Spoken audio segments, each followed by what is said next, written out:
I took a long, slow sip of my ice-cold, sparkling apple cider, resting my hands on my swollen, 8-month pregnant belly as the flashing red and blue lights of the police cruiser painted the brick wall of the pawn shop. The metallic click of handcuffs ratcheting shut is a sound they don't prepare you for in prenatal yoga. "You can't do this. I have a medical condition. You're assaulting me." The shrill, desperate shriek pierced the humid afternoon air. That was my mother-in-law, Brenda, her perfectly sprayed blonde hair coming undone as a very unamused officer pressed her against the trunk of her own Lexus. Beside her, my sister-in-law, Chloe, was sobbing hysterically, mascara running down her cheeks as a second officer pulled a pristine, unopened $1,600 snoo bassinet out of their backseat. "It's a misunderstanding, we were just returning them," Chloe wailed, struggling against the zip ties binding her wrists. I didn't say a word. I just stood there on the cracked pavement, leaning against my husband, Mark. I watched the two women who had made my life an absolute, waking nightmare for the past 5 years get shoved into the back of a squad car for felony grand larceny. The sheer, unadulterated peace that washed over me in that moment was intoxicating. But to understand how my own in-laws ended up facing hard time over stolen baby gear, I have to take you back to the beginning. The truth is, Mark and I didn't always have the luxury of standing in front of pawn shops in designer maternity wear. When Mark and I met in our early 20s, we were spectacularly, aggressively broke. We were the kind of broke where you calculate the price per ounce of generic brand peanut butter in the grocery aisle. We lived in a cramped, drafty, one-bedroom apartment above a loud dive bar, surviving on cheap ramen, ambition, and a stubborn refusal to fail. Mark was brilliant, grinding his way through a grueling degree in computer science while working night shifts at a help desk, and I was working 2 retail jobs to keep the lights on while finishing my master's in marketing. We built our foundation on shared struggle. Every dollar we earned, we bled for. Fast forward 6 years, and that relentless grind finally paid off. Mark landed a highly coveted, immensely lucrative position as a senior cybersecurity architect for a major tech firm.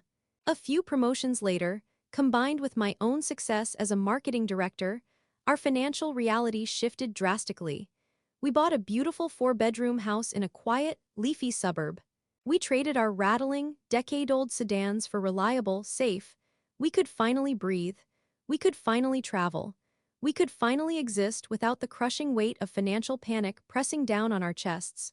But with financial success came a darkness we hadn't fully anticipated. That darkness had names: Brenda and Chloe. My mother-in-law, Brenda, is a woman who views the world entirely through the lens of what it owes her. To look at her, you would think she was a wealthy socialite. She never leaves the house without a fresh blowout, aggressively manicured acrylic nails, and enough heavy floral perfume to choke a small horse. But the reality is that Brenda hasn't worked a legitimate job in 3 decades. She survived on the dwindling alimony from Mark's exhausted father, and when that dried up, she turned her eyes to her son. And then there was Chloe. At 26 years old, my sister-in-law was the textbook definition of a golden child who had never been told no. Chloe viewed herself as a burgeoning lifestyle influencer, despite having fewer than 2,000 followers and a terrifying lack of work ethic. She cycled through businesses every 6 months, crystals, essential oils, drop-shipping cheap jewelry, and expected the family to act as her primary investors. Before I came into the picture, Mark was their personal ATM. Because Mark is inherently kind and heavily burdened by a deep-seated sense of familial duty, he had spent his early 20s quietly funding their delusions. If Brenda's electricity was about to be shut off because she spent her utility money on a designer purse, Mark paid it. If Chloe needed a small loan of $3,000 to buy inventory for a candle business that never materialized, Mark handed it over. They had conditioned him to believe that this was simply what family did. They drained him, emotionally and financially, constantly reminding him that he owed them for his very existence. When Mark and I got serious, I became the dam that stopped the river of cash. I never issued an ultimatum, but I did sit Mark down one night, surrounded by our own unpaid student loan bills, and gently pointed out the math. I showed him how his mother and sister were actively preventing us from building our own future. Mark, to his immense credit, saw the light. He started setting boundaries. He started saying the word no. From that moment on, in the eyes of Brenda and Chloe, I was the devil incarnate. The transition from Mark's sweet girlfriend to the gold-digging witch who stole our son was whiplash-inducing. The toxic normal of my life became a series of deeply uncomfortable family gatherings where I was subjected to thousands of tiny, passive-aggressive paper cuts. At Thanksgiving, Brenda would loudly lament how selfish people become when they get a little bit of money, staring directly at me from across the turkey. Chloe would make snide comments about my clothes, my car, and my career, implying that I was only with Mark for his tech salary, a deeply ironic accusation coming from a woman who regularly asked her brother to pay her cell phone bill. They treated my husband like a resource to be mined, and they treated me like the security guard standing in front of the vault. The financial abuse morphed into emotional warfare. When Mark and I bought our beautiful suburban home, Brenda didn't congratulate us. Instead, she walked through our front door for the first time, looked at the spacious living room, and immediately demanded to know which of the spare bedrooms would be hers, for when she inevitably had to move in. When Mark firmly told her that none of the rooms were for her, she threw a massive, weeping tantrum in our driveway, accusing him of abandoning his mother to die in poverty. She didn't speak to him for 2 months. It was the most peaceful 2 months of our marriage. But nothing, absolutely nothing, prepared me for the absolute circus that erupted when I discovered I was pregnant. We had been trying for over a year. The heartbreak of negative tests had taken a heavy toll on both of us, making the morning those two pink lines finally appeared a moment of profound, tear-soaked joy. Mark held me in our bathroom, both of us crying, overwhelmed by the realization that we were finally going to be parents. We were going to have a daughter. We held on to the secret for as long as we could, luxuriating in the private bubble of our growing family. But eventually, the 12-week mark arrived, and the dreaded familial obligations had to be met. We invited Brenda and Chloe over for dinner to break the news. I had cooked a beautiful roast, set the table nicely, and bought a tiny pair of pink baby shoes, placing them in a gift box for Brenda to open. I watched her perfectly manicured hands rip the wrapping paper. I watched her pull out the tiny shoes. I waited for the tears of joy, the hug, the congratulations. Instead, Brenda stared at the shoes, her face completely blank. She looked up at Mark, then at me. "Oh," she said, her voice flat, "a girl." "Yes," Mark beamed, completely missing her tone. "You're going to be a grandmother, Mom." Brenda slowly placed the shoes back in the box and pushed it away. "Well," she sighed, adjusting her posture, "I suppose that means I need to start planning my grandmother's shower." I blinked. "Your what?" "My grandmother's shower," Brenda repeated, as if speaking to a slow child. "It's a very common thing now. My friends will want to celebrate my transition into this new phase of life. We'll need to book a venue. And Mark, you'll need to figure out what my push present is going to be." Becoming a grandmother is incredibly stressful on a woman's nervous system. Chloe, who had been aggressively texting on her phone the entire dinner, finally looked up. "Does this mean you guys aren't going to invest in my new swimwear line? Because a baby is really expensive, and I asked you about the swimwear line first." That was the moment I realized the depths of their depravity. There was no joy for us. There was no love for my unborn child. There was only the immediate, desperate calculation of how they could extract resources, attention, and money from this new development. I smiled tightly, placed my hand over Mark's under the table, and said, "We are focusing all our resources on our daughter, Chloe. And Brenda, we won't be funding a grandmother's shower." The rest of the dinner was eaten in a tense, suffocating silence. As my pregnancy progressed, I decided I was not going to let these women rob me of my joy. I had worked incredibly hard for the life I had built. I had endured years of stress, anxiety, and their relentless boundary stomping. This was my first baby, our miracle after a year of trying, and I wanted to celebrate her properly. I decided to host a luxury baby shower. I didn't want a small backyard gathering with store-bought potato salad. I wanted an event. I booked the stunning glass conservatory at the local botanical gardens. I hired an artisan catering company that specialized in beautiful, delicate hors d'oeuvres and mocktails. I spent weeks designing gorgeous, gold foil invitations. I wanted a day where I could be surrounded by the friends and chosen family who had actually supported us, a day of beauty and celebration. Because Mark and I are fortunate to have a circle of friends who are equally successful in their respective fields, doctors, lawyers, fellow tech executives, our baby registry reflected that reality. We didn't register for standard, big-box store items. Our friends wanted to spoil us, and we let them. The registry was filled with high-end, luxury baby gear.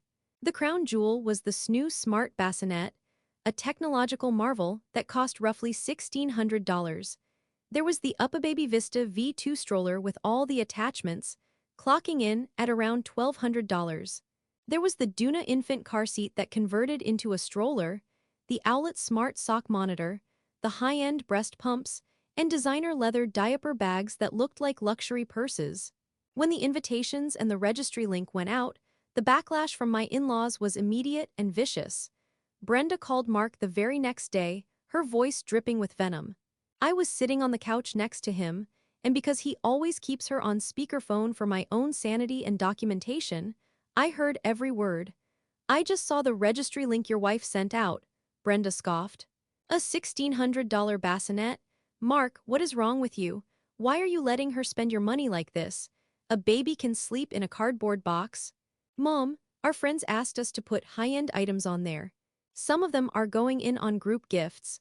"It's not your concern," Mark said calmly, though I could see the muscle in his jaw ticking. "It is my concern when my son is being bled dry by a woman who clearly just wants to show off," Brenda snapped. "Do you know how many months of my mortgage that stroller could pay for? It's disgusting. It's wasteful. And furthermore, I noticed there's nothing on that registry for me. What am I supposed to keep at my house when the baby stays with me?" "The baby won't be staying at your house, Mom," Mark replied firmly. She hung up on him. Later that week, Chloe posted a thinly veiled, passive-aggressive rant on her Instagram stories about materialistic people who care more about designer baby strollers than supporting small business owners in their own family. I rolled my eyes, blocked her on social media, and went back to picking out floral arrangements. But while I was brushing off their toxic behavior as the usual background noise of my life, Mark was quietly observing them. Mark knew his mother and sister far better than I did. He knew the depths they were willing to sink to. He remembered the time his mother had, accidentally, pawned his grandmother's antique silver tea set. He remembered how Chloe had systematically stolen every piece of valuable jewelry from their aunt's house during a family reunion, only returning them when threatened with police action. Mark knew that a room full of expensive, highly desirable, easily resaleable luxury goods was going to act like a beacon to the two most opportunistic people he had ever known. About a week before the shower, the giant cardboard boxes began arriving at our house. Our generous friends had started purchasing the big-ticket items from the registry, having them shipped directly to us rather than dragging them to the botanical gardens. The Snoo arrived, the UPPAbaby arrived, the Duna arrived. Our living room was slowly transforming into a warehouse of high-end baby logistics. One evening, I was sitting on the floor, heavily pregnant, and happily tracing the logo on the massive Snoo box, imagining our little girl sleeping soundly inside it. Mark walked in from his home office, a cup of coffee in his hand, and stared at the towering stack of expensive cardboard. His brow was heavily furrowed. "What's wrong?" I asked, struggling to push myself up off the floor. Mark sighed, running a hand through his dark hair. "I don't trust them." "Who? The shipping company?" "My mother, Chloe." Mark set his coffee down on the dining table and walked over to the boxes, tapping the side of the $1,200 stroller box. "Babe, there is nearly $5,000 worth of highly coveted, easily fenced merchandise sitting right here. And my mother has a shopping addiction, zero morals, and a burning resentment toward you." I frowned, rubbing my belly. "Mark, they're toxic, yes. But you really think your own mother would steal from her unborn grandchild? From you? Even Brenda isn't that cartoonishly evil." Mark looked at me, his eyes dead serious. "When I was 16, I saved up for a whole year working at a grocery store to buy a high-end gaming laptop. I brought it home, left it on my desk, and went to school. When I came back, it was gone. My mother swore we had been robbed. 3 weeks later, I saw the exact laptop in the window of a pawn shop 2 towns over. I checked the serial number. It was mine. The owner told me a blonde woman matching my mother's exact description had sold it to him for cash to pay off a credit card debt. A cold chill ran down my spine. "Mark, I'm not taking any chances," he said, his voice dropping to a low, determined register. "Not with our daughter's things, not with the gifts our friends worked hard to buy for us. So what do? We have to bring these boxes to the venue. The whole point of the shower is to display the gifts, open the cards, do the whole tradition." A slow, terrifyingly brilliant smirk spread across my husband's face. The cybersecurity architect was clocking in. "We bring them, but we make sure that if those boxes miraculously sprout legs and walk away, we know exactly where they are going." The next evening, while I was busy addressing thank you note envelopes in the kitchen, I heard a strange scraping sound coming from the garage. I waddled out there to find Mark hunched over his workbench, bathed in the harsh fluorescent light. He had all 6 of the most expensive, big-ticket gift boxes laid out on the concrete floor.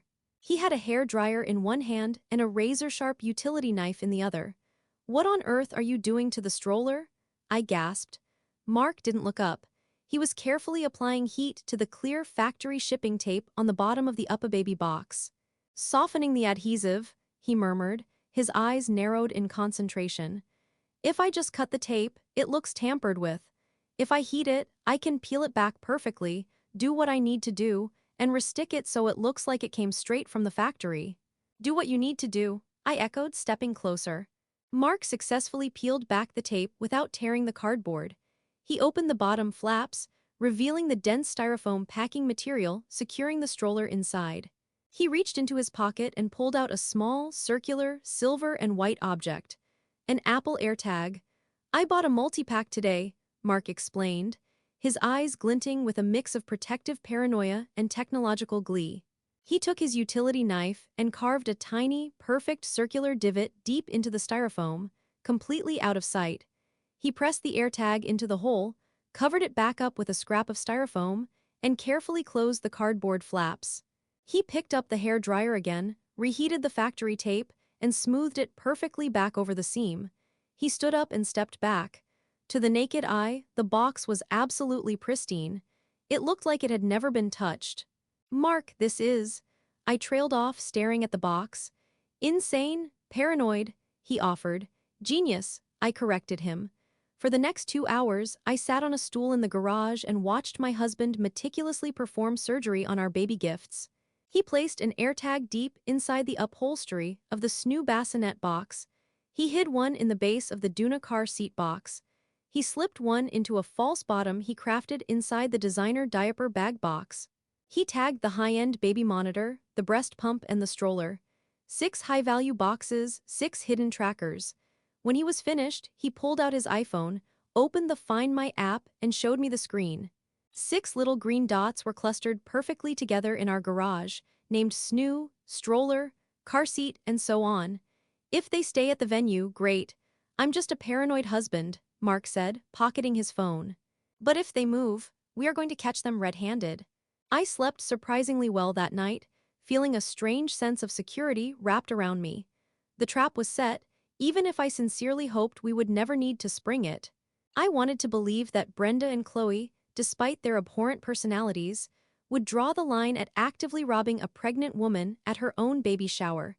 I wanted to believe that the joyous atmosphere, the beautiful venue, and the presence of 50 of our closest friends would keep them in check. But my naive hopes were violently shattered the very next morning. I woke up early, the golden morning light filtering through the blinds on the day of the baby shower. I stretched, felt a comforting kick against my ribs, and reached for my phone on the nightstand to check the time. My screen was lit up with a text message. It was from Brenda. "Good morning, sweetie. Chloe and I are so excited for today. We know you must be so stressed and heavy, so we are going to come to the venue 2 hours early to help you set up and organize the gift table. See you soon, Zoxo." I stared at the glowing screen, my blood running instantly, freezing cold. Brenda never arrived early. Brenda never offered to help. Brenda treated manual labor like a communicable disease. And she certainly never, ever called me sweetie, unless she was actively plotting something sinister. I looked over at Mark, who was still softly snoring beside me. I looked back at the phone. The ominously sweet text message felt less like an offer of help and more like a declaration of war. They weren't coming to help me set up. They were coming to take inventory. The trap wasn't just a precaution anymore. It was about to become the main event. The drive to the botanical gardens was swallowed by a thick, suffocating silence. Mark kept both hands at 10 and 2 on the steering wheel, his jaw clenched so tightly I could see the muscle ticking beneath his skin.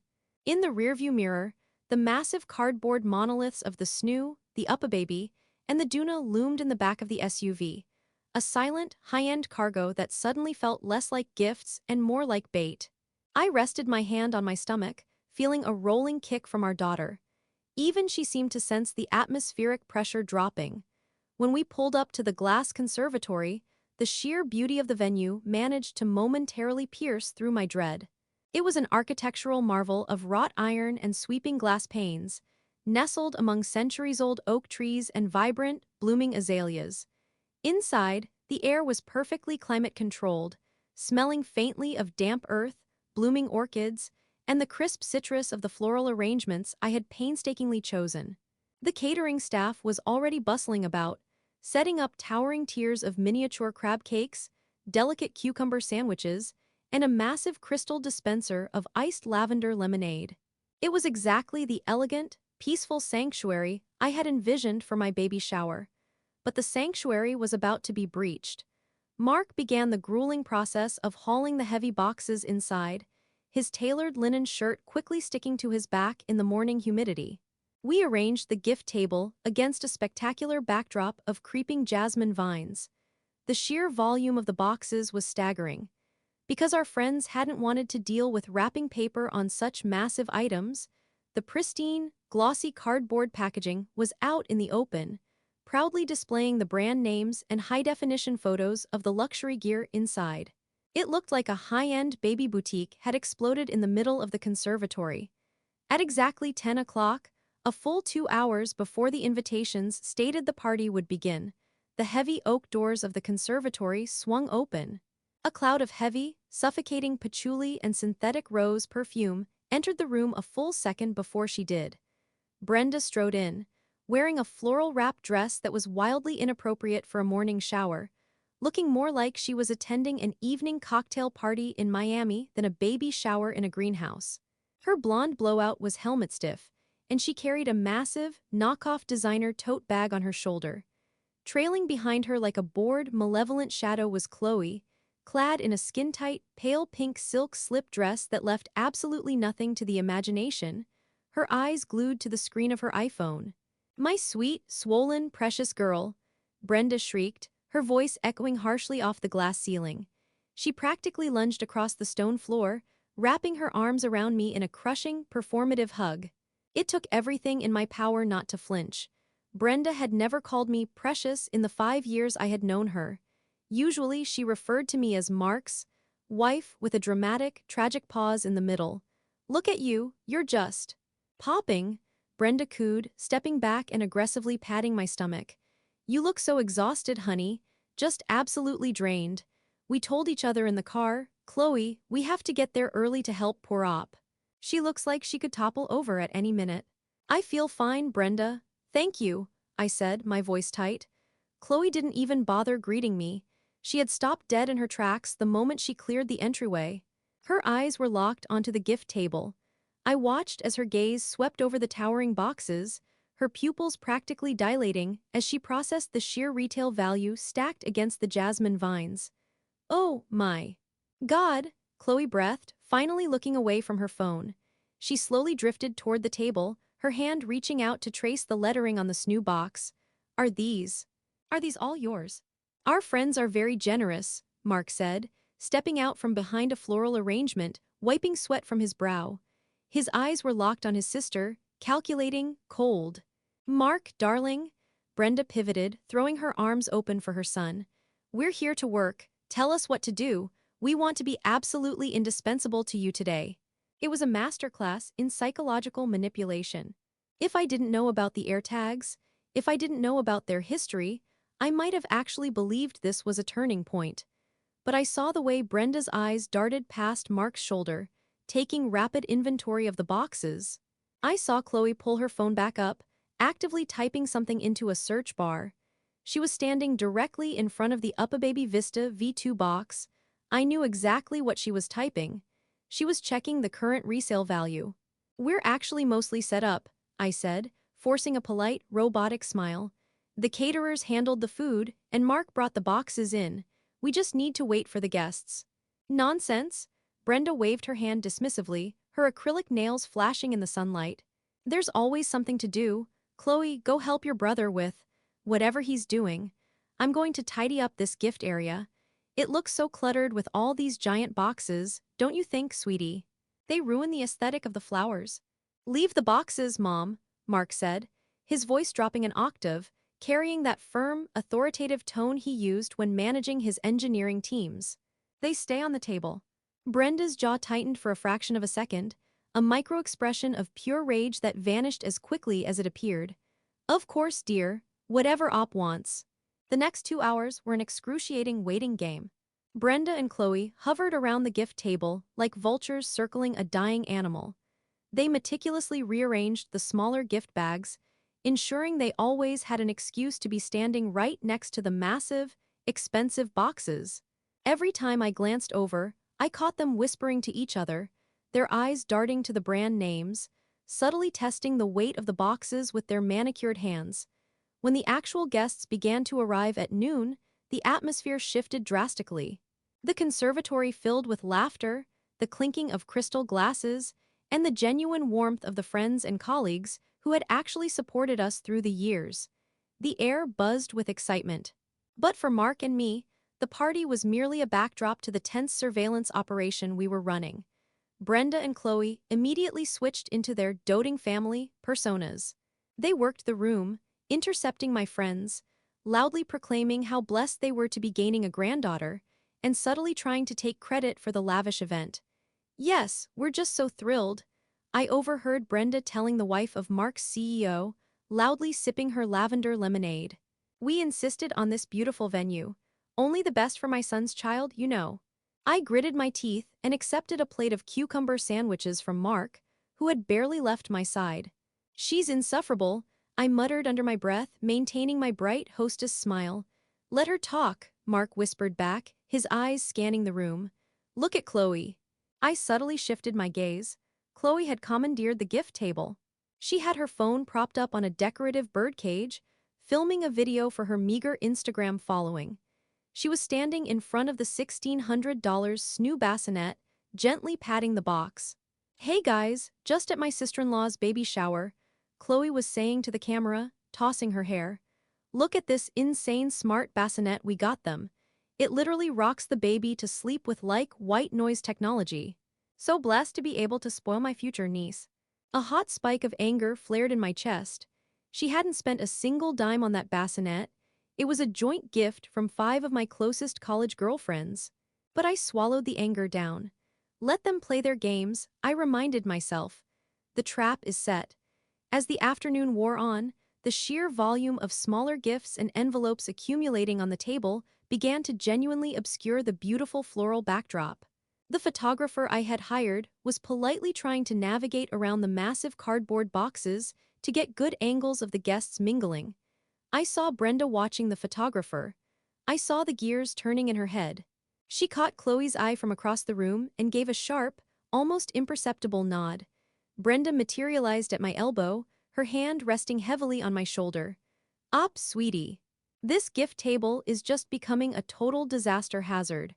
People are going to trip over these massive boxes, and the photographer can't even get a decent shot of the jasmine vines." "It's fine, Brenda. We'll be opening gifts soon anyway," I replied, feeling my heart rate begin to steadily climb. Here it was, the pitch. "But you aren't going to open those giant boxes here, are you?" Brenda laughed, a shrill, grating sound. "You're not going to assemble a stroller in the middle of a party. Why don't Chloe and I be useful? There's a back storage room right down that hallway, next to the catering kitchen. Let us move the big, heavy boxes back there so they're safe and out of the way. It will make the room look so much bigger." Mark stepped up beside me, his presence a solid grounding force. He looked at his mother, then at the boxes, then at me. We held eye contact for 2 seconds. It was a silent conversation, rapid and profound. Are we doing this? Are we letting them take the bait? I gave him the smallest, almost invisible dip of my chin. Yes, let them hang themselves. You know what, Brenda? That's actually a really good idea, I said, forcing a look of relieved exhaustion onto my face. They are taking up a lot of space. Are you sure you don't mind? They're quite heavy. Oh, nonsense. We women are stronger than we look. Brenda beamed, her eyes flashing with a terrifying, predatory glee. She immediately snapped her fingers at Chloe, who practically sprinted over, abandoning her Instagram followers mid-sentence. Come on, Chloe, let's help Mark and Op. Grab the other end of this stroller box. For a pair of women who routinely claimed they couldn't lift a bag of groceries because of various phantom ailments, Brenda and Chloe hauled over 300 pounds of box luxury baby gear down the hallway with the speed and efficiency of professional movers. Mark and I stood side by side, pretending to chat with our friends, while we watched them carry the snoo, the Uppababy, the Duna, the breast pump, the monitor, and the designer bags out of the main conservatory and down the narrow corridor leading to the venue's back storage area. The storage room, I knew from my walkthroughs, had a secondary exit door that led directly out to the loading dock and the venue's rear parking lot. They're taking all of it, Mark murmured into his glass of water, his voice tight. Every single tagged box. Maybe they're just actually putting them in the storage room, I whispered back, a last desperate shred of hope clinging to my sanity. Maybe we're just being crazy. Mark didn't answer. He just tapped his pocket where his phone rested. The party resumed its joyful cadence. We played a few tasteful shower games, ate the gorgeous, custom-designed cake, and I opened the smaller, wrapped gifts from the table. Every time I glanced down the hallway toward the storage room, the door was firmly shut. About 45 minutes after the boxes had been moved, Brenda and Chloe re-emerged into the main room. Their demeanor had entirely changed. The sickly sweet, helpful energy was gone, replaced by sudden, dramatic agony. Brenda was pressing 2 fingers against her temples, her face screwed up in a theatrical grimace of pain. Chloe was rubbing the back of her neck, looking genuinely flushed. They made a beeline straight for Mark and me, interrupting a conversation we were having with Mark's boss. Mark! Op. I am so sorry, Brenda gasped, her voice tight and pained. I don't know what it is. The humidity in this greenhouse, or maybe the lavender in the lemonade.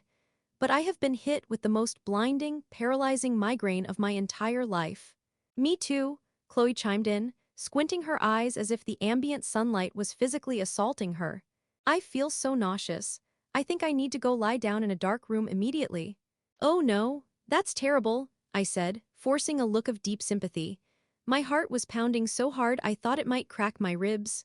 We hate to leave early, we really do, Brenda said, already backing toward the exit, clutching her knockoff bag to her chest.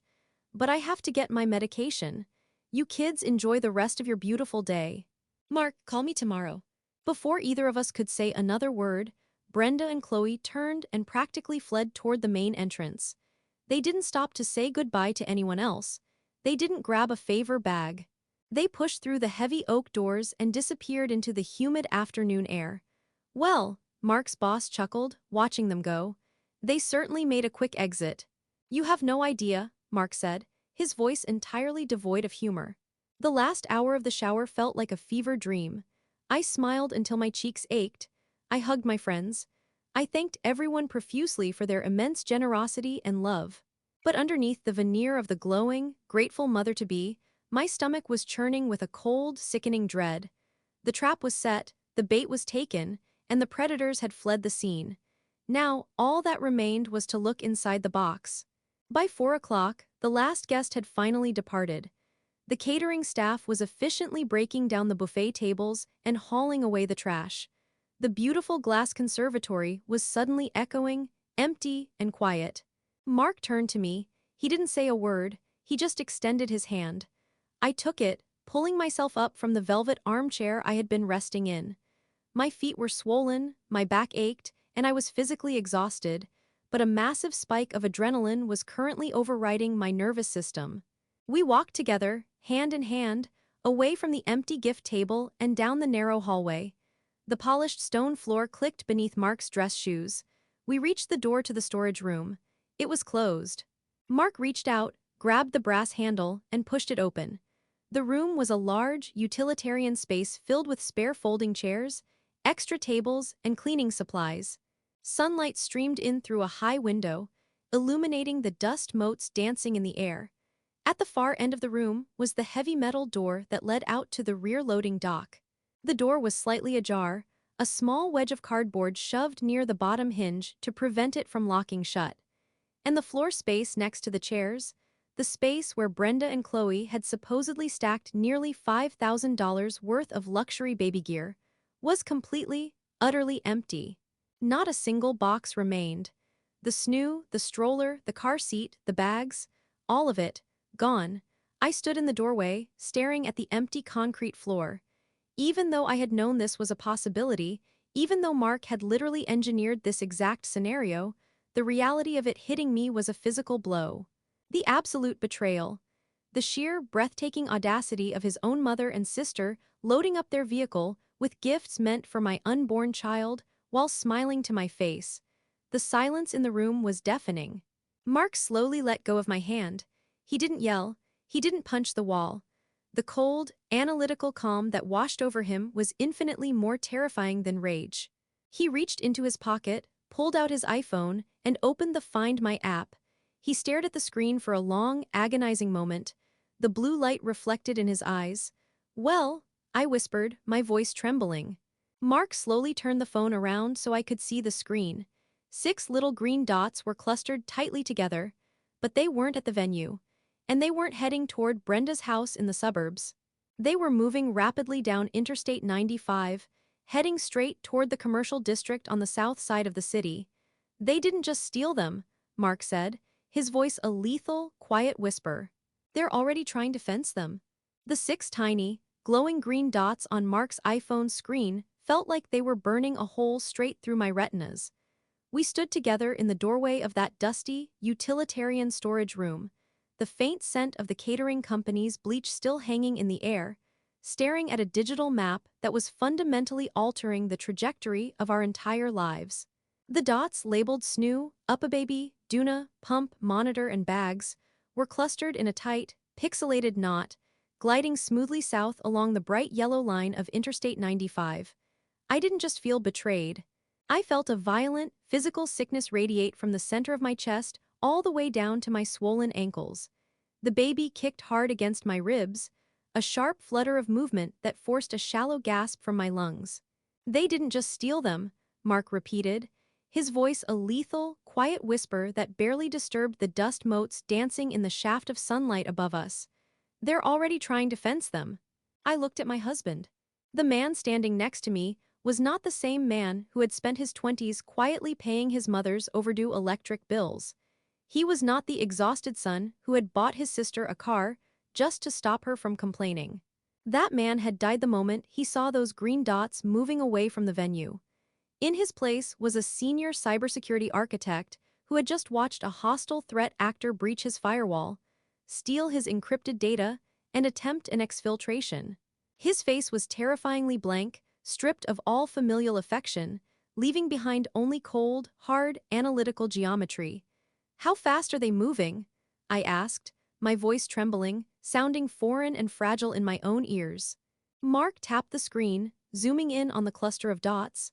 65 miles an hour. There in the center lane of the interstate, the AirTags are pinging off the iPhones of the drivers around them, creating a continuous mesh network. They have no idea they are broadcasting their exact coordinates every 3 seconds. "Mark, what do we do?" The reality of the situation was so absurd, so profoundly grotesque, that my brain was struggling to process the logistics. "Do we call the police right now? We can tell them they're on the highway." Mark shook his head slowly, his eyes never leaving the screen. "No, not yet." "Why not? They have our things." "That's grand larceny." "Because if we call the highway patrol and they get pulled over, my mother will lie," Mark said, his tone clinical and detached, as if he were explaining a complex piece of coding architecture. "She is a master manipulator. She will cry. She will hyperventilate. She will tell the cops that there was a mix-up, that she thought she was supposed to transport the gifts to our house, or that she found them sitting unattended by the loading dock and was rescuing them. She'll claim it was a misunderstanding, and the police will write it off as a civil family dispute. They won't arrest a crying grandmother in a sundress over a baby shower mix-up. He finally looked away from the phone, turning his dark eyes toward me. The absolute certainty in his gaze sent a shiver down my spine. If we want to end this forever, Mark said softly, we can't just catch them with the boxes. We have to catch them trying to sell the boxes. We need the undeniable proof of criminal intent. We need them standing at a counter, exchanging our daughter's future for cash. I stared at him, the heavy silence of the empty storage room pressing against my eardrums. He was right. After 5 years of psychological warfare, passive-aggressive remarks, and financial vampirism, a simple slap on the wrist wouldn't change anything. It would only make them better at hiding their venom. We needed an extinction-level event. Okay, I breathed, squaring my shoulders, feeling the trembling in my hands begin to subside, replaced by a cold, sharp spike of adrenaline. Okay. So what's the play? First, we secure our perimeter, Mark said, turning on his heel and walking briskly back down the hallway toward the main conservatory. We get the rest of the small gifts in the car. We lock up. And then, you are going to make the hardest phone call of your life. I followed him out into the massive glass greenhouse. The catering staff was completely gone. The beautiful floral backdrop looked hollow and sad without the mountain of gifts in front of it. We spent the next 15 minutes working in absolute, terrifying silence. We swept the smaller gift bags, the envelopes, and my spare shoes into the back of our SUV. We signed the final paperwork with the venue manager, who was completely oblivious to the fact that nearly $5,000 worth of merchandise had been smuggled out his back door. Once we were both seated inside the heavy, soundproofed cabin of our SUV, Mark started the engine. He didn't put the car in drive. Instead, he took his phone, snapped it into the magnetic mount on the dashboard, and pulled up the Find My map so it was displayed clearly between us. The 6 green dots had merged onto an exit ramp. They were slowing down. All right, Mark said, gripping the steering wheel. Here is the psychological profile of the enemy. Right now, my mother and sister are running entirely on dopamine and adrenaline. They think they just pulled off the heist of the century. They think they are smarter than us. They think they have outwitted the system. And, I prompted, watching the dots creep along a secondary road. And a predator is most vulnerable when it thinks it's already won, Mark replied. If they think we suspect them, they will dump the boxes in a ditch and play dumb. We need them to feel completely, fundamentally secure. We need them to believe their alibi is flawless. We need them to think we are looking in the completely wrong direction. He turned to me. You need to call her. You need to be panicked. You need to be the exhausted, hormonal, terrified pregnant woman who just realized her beautiful day has been ruined. And you need to let her feed you a lie. My stomach clenched. I had spent 5 years perfecting a mask of polite, unbothered indifference around Brenda, giving her exactly what she wanted. My distress, my tears, my vulnerability, even as a performance, made my skin crawl. But I looked at the map. I looked at the little green dot labeled Snoo, a gift my 5 best friends had saved up for months to buy for my child. I pulled my phone out of my purse. Put the map on satellite view, I told Mark. I want to see exactly what streets they're driving down while I talk to her.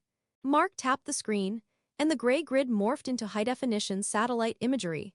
I hit Brenda's contact in my phone and pressed the green call button. I tapped the speaker icon so Mark could hear. The phone rang once, twice, 3 times. Hello? Brenda's voice floated through the car speakers. She sounded breathy, weak, and perfectly pathetic. Sweetie, is that you? I squeezed my eyes shut, channeled every ounce of stress, exhaustion, and righteous fury pulsing through my veins, and forced my voice to crack. Brenda, I gasped, letting out a shaky, manufactured sob. Brenda, I don't know what to do, I'm freaking out. Oh my goodness, sweetie, what's wrong? What happened? Brenda's tone shifted instantly from sickly victim to concerned matriarch. It was a flawless transition. If I hadn't been staring at her exact GPS coordinates moving down a commercial boulevard, I would have believed her performance. It's the gifts, I stammered, hyperventilating slightly into the receiver. The big boxes, the stroller, the bassinet, all of it. Mark and I went back to the storage room to load up the car, and, Brenda, they're gone. The room is completely empty. There was a pause on the other end of the line. It lasted exactly 1.5 seconds. It was the pause of a woman rapidly verifying that her trap had worked. Then came the gasp. "What?" Brenda shrieked. The sheer volume and manufactured horror in her voice was worthy of an Academy Award. "No, no, that's impossible. Chloe and I put them right there. We stacked them neatly against the wall. Are you telling me someone stole them?" "I don't know," I cried, my voice pitching higher, playing the part of the helpless, hysterical daughter-in-law to absolute perfection. The back door was propped open. Anyone could have walked in. "Brenda, it's thousands of dollars worth of things. My friends worked so hard to buy that stuff. I feel sick. I feel like I'm going to throw up." "Oh, my poor sweet girl," Brenda cooed. The sick satisfaction vibrating beneath her words was palpable. She was loving this. She was absolutely intoxicated by her own perceived brilliance. "Mark, is Mark there? Put Mark on the phone." "I'm here, Mom," Mark said. His voice was completely devoid of its usual warmth, but he masterfully pitched it to sound frantic and disorganized. "Mom, I can't believe this. I'm checking the perimeter right now. I don't see anything." "Mark, listen to me," Brenda commanded, dropping the sweet act and assuming the role of the battle-hardened general. "You need to calm down and think rationally. Op is in no state to handle this. You need to protect your wife."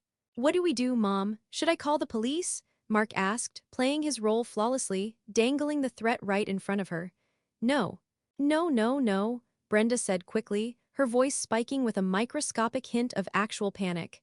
"The police? Absolutely not. Mark, use your head. What are the police going to do?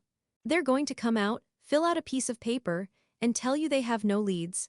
They don't care about a stolen stroller. You'll just be keeping poor, pregnant Op out in the heat for hours waiting for a squad car." "But it's grand larceny, Brenda," I interjected, keeping my voice shaky. "Op, listen to me very carefully," Brenda said, her tone dripping with condescension.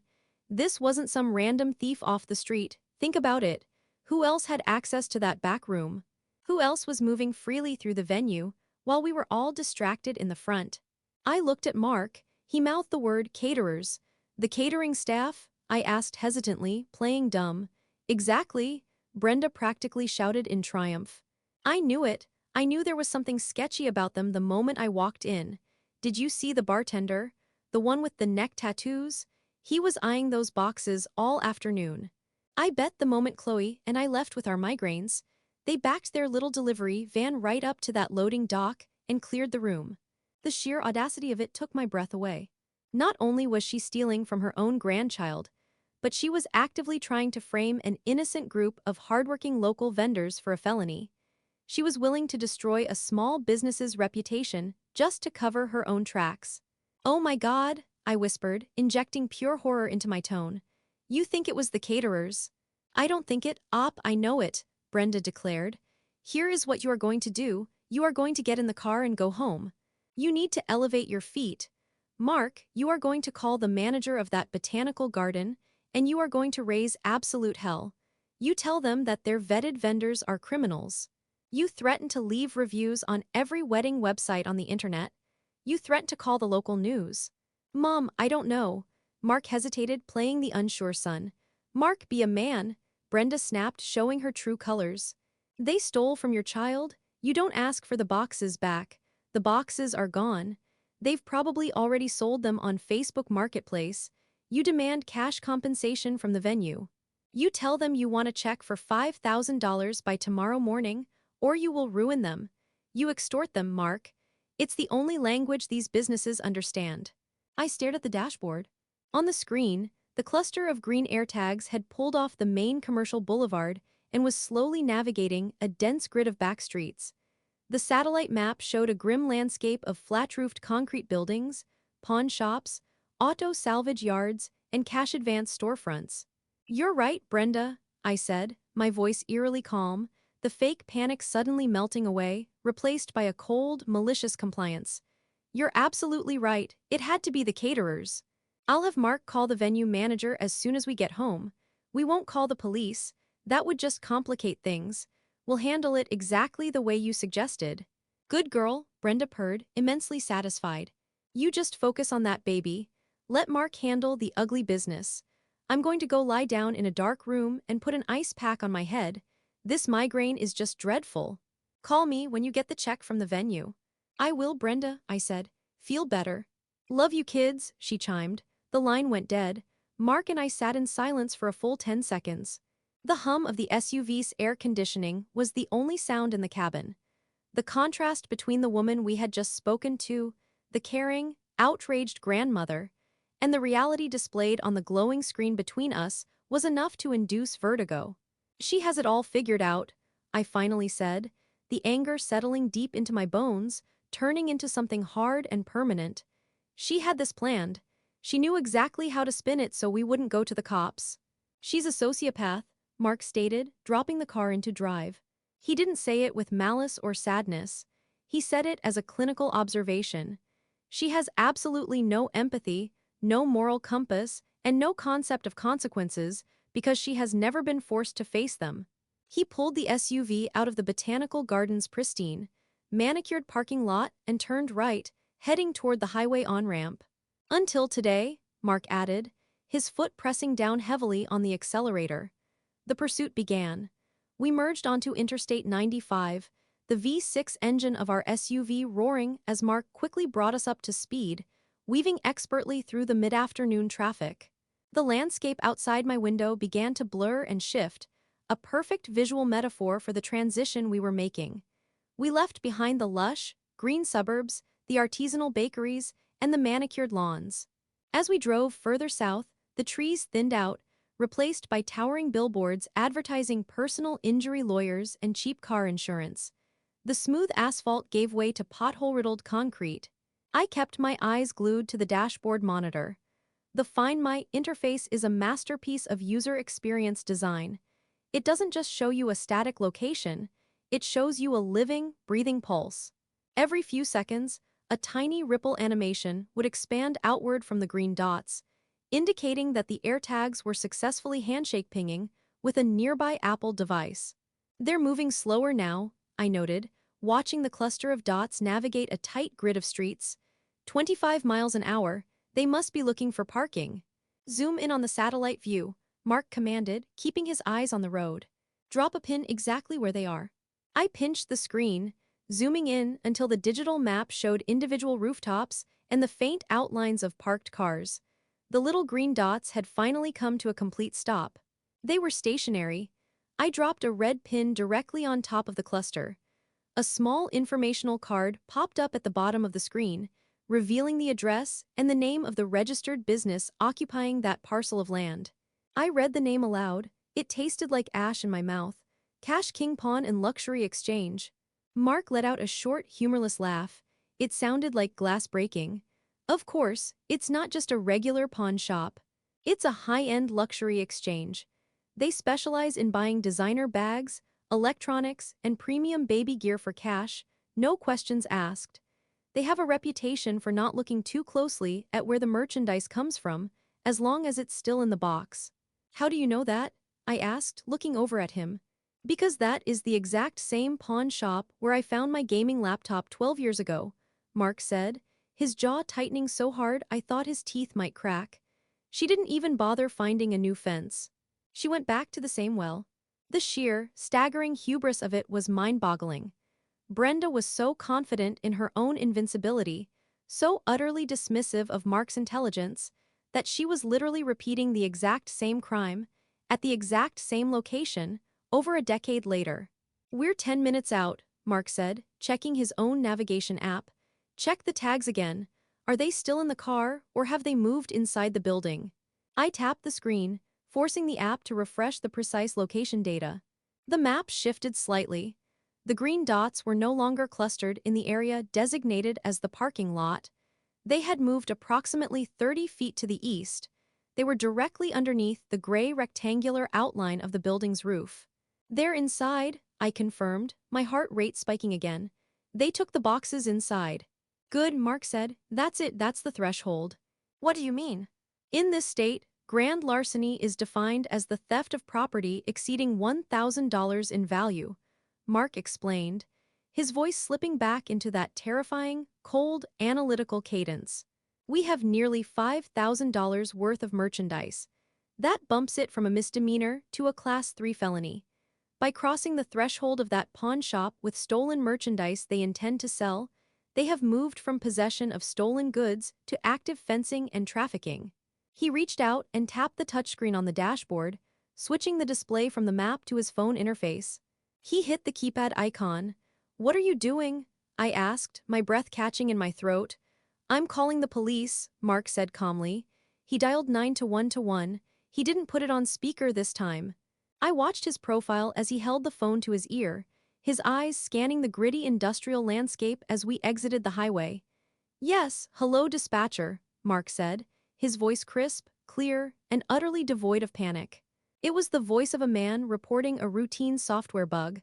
"I need to report a felony theft in progress at the Cash King Pawn and Luxury Exchange on South Division Street." "Yes." The suspects are currently inside the building, attempting to fence approximately $5,000 worth of stolen luxury baby merchandise. He paused, listening to the dispatcher. "How do I know?" Mark replied, a faint, razor-thin smile touching the corner of his mouth. "Because the merchandise belongs to me, and I have GPS tracking devices embedded inside the packaging. I am currently tracking them in real time. Yes, I am approaching the location now.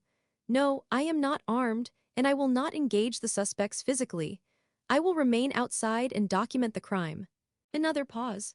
The suspects are two Caucasian females, one in her late 50s wearing a floral dress, the other in her mid-20s wearing a pink dress.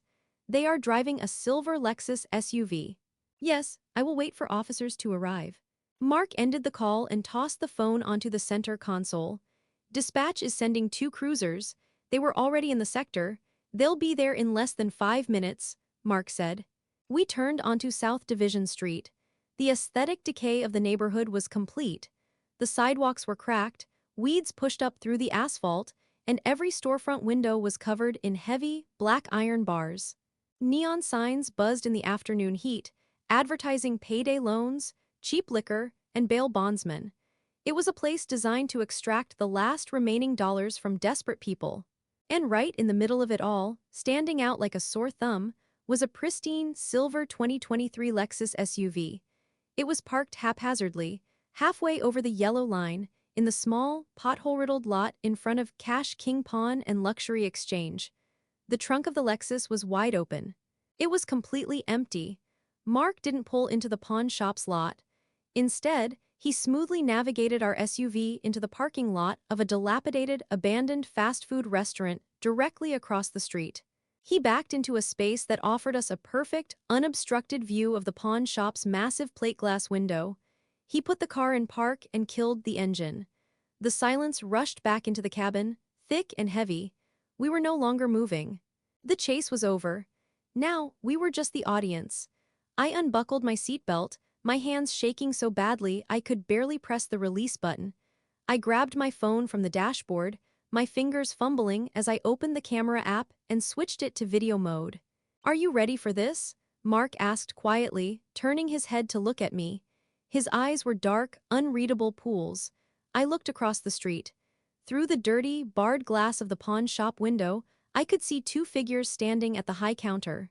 One had helmet-stiff blonde hair and a floral dress. The other had long brown hair and a pink slip dress. Between them on the counter, stacked high like a monument to their own greed, were the pristine cardboard boxes containing the snoo, the Uppababy, and the Duna.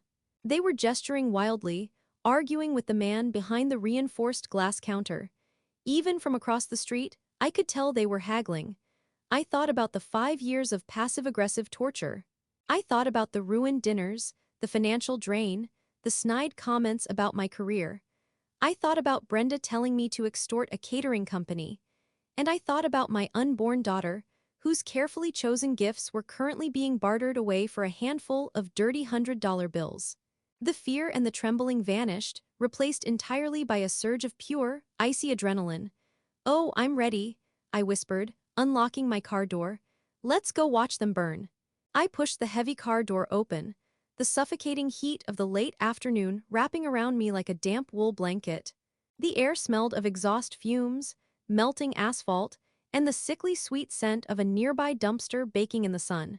I reached back into the open trunk of our SUV, my fingers brushing against the leftover party favors. Sitting right next to them was a half-empty cooler of ice and the leftover bottles of sparkling apple cider from the shower. Without really thinking about it, guided by some petty, triumphant instinct, I pulled a cold bottle of Martinelli's from the ice, popped the cap on the trunk latch, and took a long sip. The crisp, sugary carbonation burned beautifully down my throat. Mark rounded the back of the SUV, slipping his phone into his pocket. He looked at the bottle in my hand, a dark, dangerous smile finally breaking through his stoic expression. "Hydration is important," he murmured. "Lead the way," I said, holding my phone up, the camera already recording. We didn't cross the street directly. Mark guided us to the corner, utilizing the blind spot created by a rusted-out delivery truck parked on the shoulder. We navigated the cracked, weed-choked pavement with the silent precision of a tactical unit, completely out of place in our country club shower attire. My floral maternity dress fluttered in the hot breeze, but I barely registered the physical discomfort of my third trimester. The adrenaline was a perfect, crystalline anesthetic. We approached the front of Cash King Pawn and Luxury Exchange. The building was a concrete bunker, painted a peeling, aggressive shade of yellow. The front door was propped open with a cinder block, likely because the air conditioning inside had failed sometime during the Obama administration. The heavy iron security gate was pulled back, and through the gap, the sounds of a heated negotiation drifted out onto the sidewalk. We pressed our backs against the sun-baked concrete wall, hiding just out of sight of the doorway. I held my phone out, angling the camera lens perfectly around the doorframe to capture the interior of the shop. The framing was a masterpiece of accidental cinema. In the foreground, sitting on a glass display case filled with tarnished Rolexes and cheap gold chains, were our pristine baby gifts: the Snoo, the Baby Vista, the Duna. In the background, flanked by walls of power tools and electric guitars, stood Brenda and Chloe. Brenda was leaning aggressively over the counter, her floral dress entirely at odds with the grimy surroundings, jabbing a heavily manicured finger at the pawn shop owner. "3,000 cash. That is my final offer, and quite frankly, you are robbing me blind." Brenda's shrill, demanding voice echoed clearly through the open door, captured perfectly by my phone's microphone. "That bassinet alone retails for $1,600. Do you have any idea what an Baby goes for? These are top-of-the-line items, completely unopened, straight from the manufacturer." The owner, a heavyset man with a spectacular handlebar mustache and a stained tank top, leaned back in his stool, utterly unimpressed by her performance. He picked his teeth with a plastic flosser. "Lady, I don't care if the Pope himself blessed that stroller. It's second-hand market.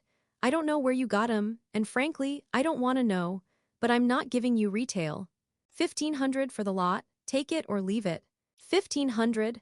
Chloe shrieked, violently pulling her gaze away from her phone. "Are you insane? My idiot brother makes $500,000 a year. He didn't buy cheap trash. We risked a lot to get these out of there. You need to pay us what they're worth."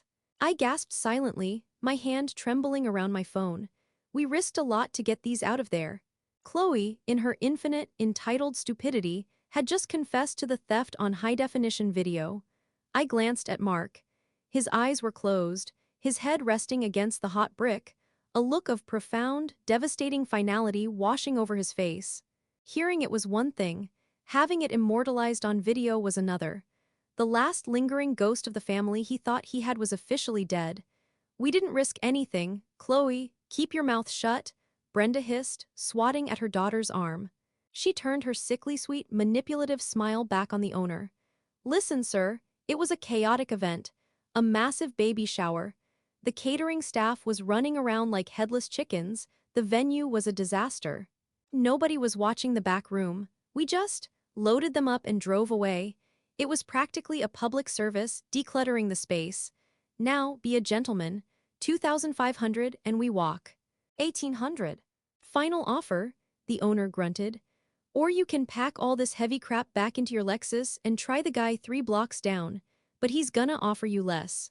Brenda let out a dramatic, put-upon sigh, the exact same sigh she used when Mark refused to pay for her vacations. Fine, fine, 1800, but I want it in large bills, and hurry up, I have a terrible migraine. The owner grunted, turned around, and began to open a heavy steel safe behind the counter. $1,800, Chloe whined, crossing her arms. That barely covers my rent this month, Mom. This was supposed to be a massive payout. Oh, stop complaining, Brenda snapped, adjusting her blowout in the reflection of a pawn television. 1800 is better than nothing. And besides, think of the bright side. We didn't just get cash, we finally taught that little gold-digging witch a lesson.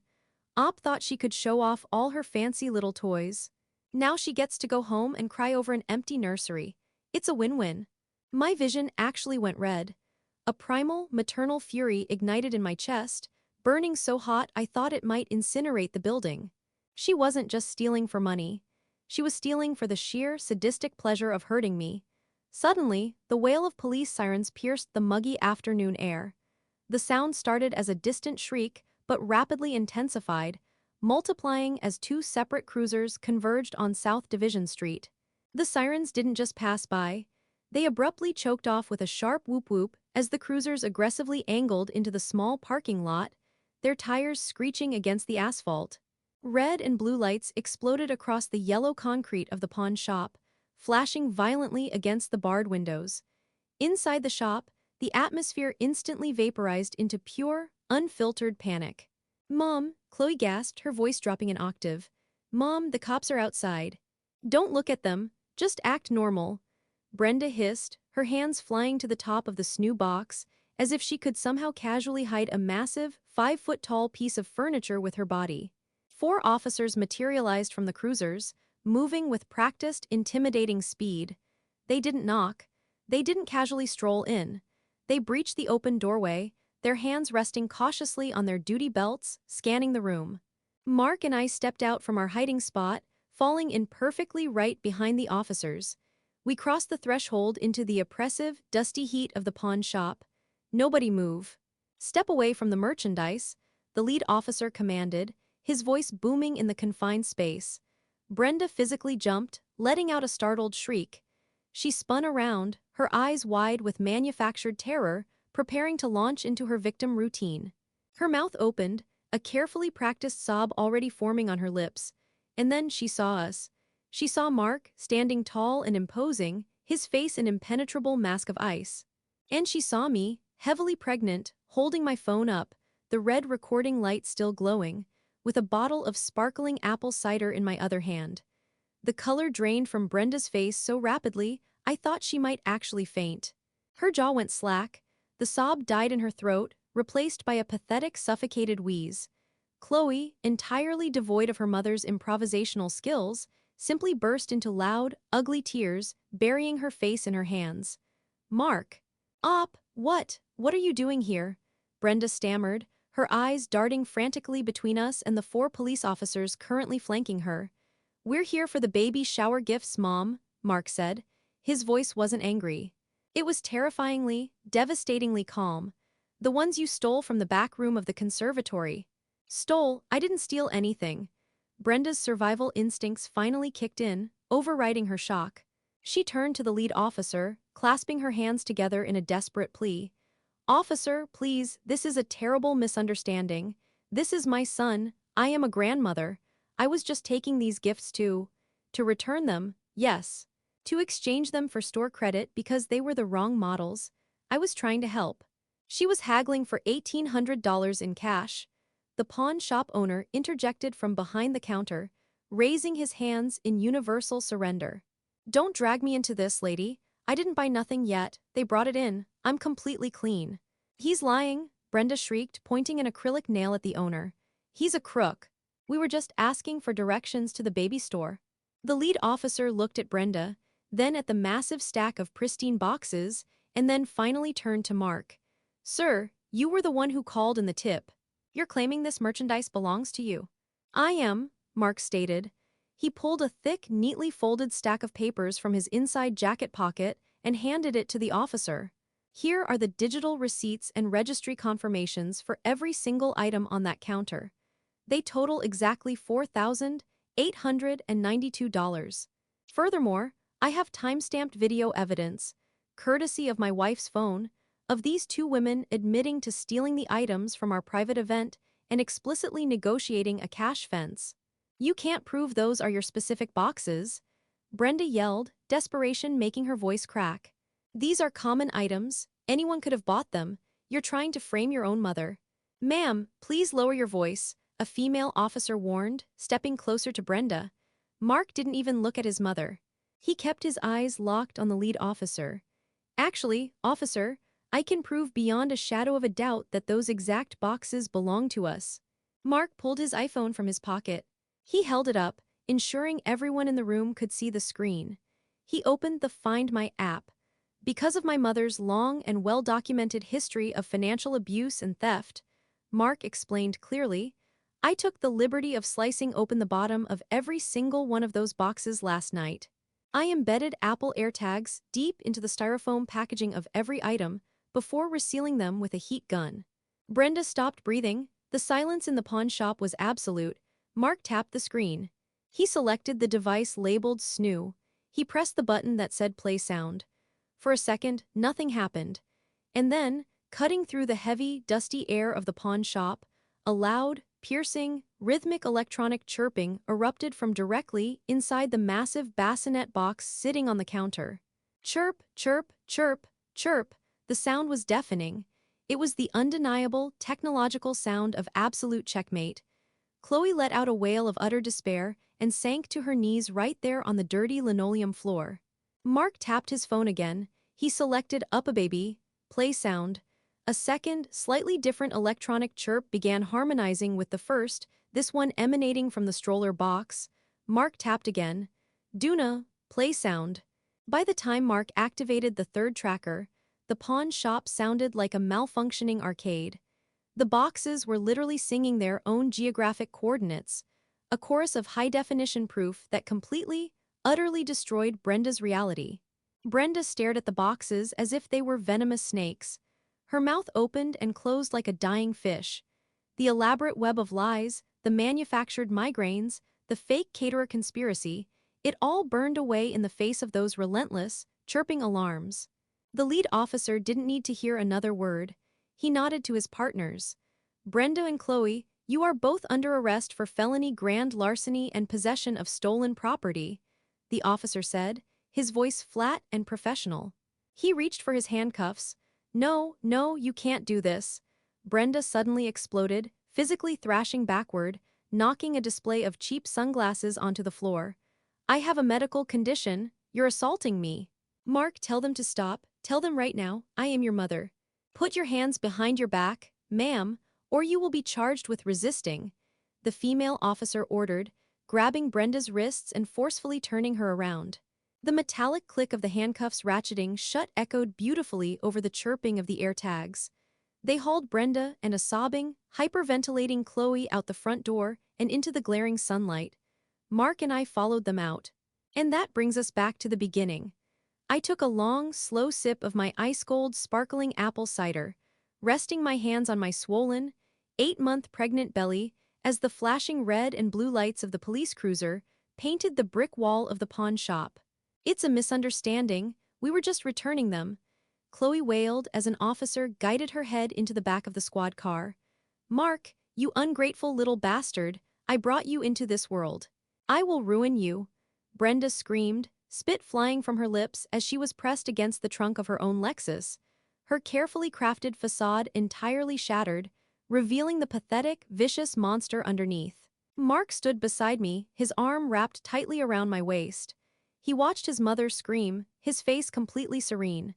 The heavy burden he had carried his entire life, the guilt, the obligation, the constant manipulation, was gone. It had been severed the moment those handcuffs clicked shut. You already ruined yourself, Mom, Mark said quietly, though she was screaming too loudly to hear him. We watched as the doors of the cruisers slammed shut.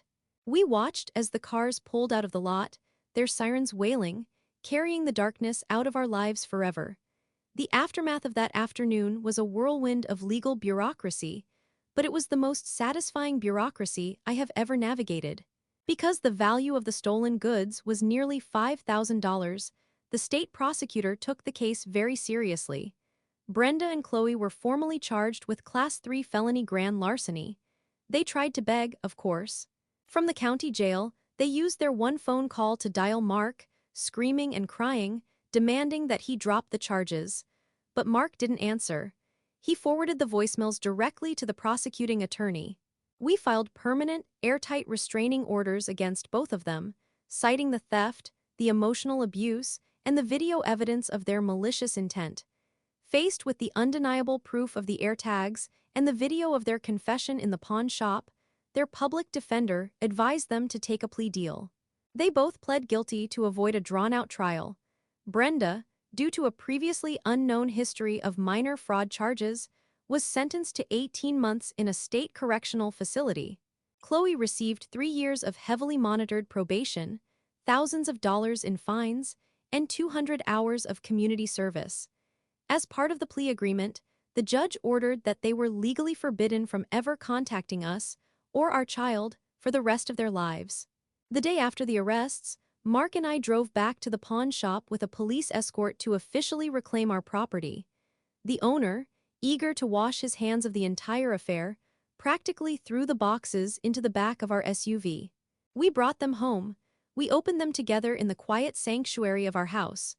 3 weeks later, in the calm, peaceful silence of a beautiful spring morning, I gave birth to our daughter. We brought her home from the hospital, laid her gently into the pristine, perfectly functioning snoo bassinet, and watched her fall asleep. There were no toxic grandmother visits. There were no demands for money. There were no passive-aggressive comments about my parenting. There was only the gentle, rhythmic humming of the smart bassinet, the warmth of my husband's arm around my shoulders, and the profound, beautiful peace of a family that had finally, permanently, taken out the trash.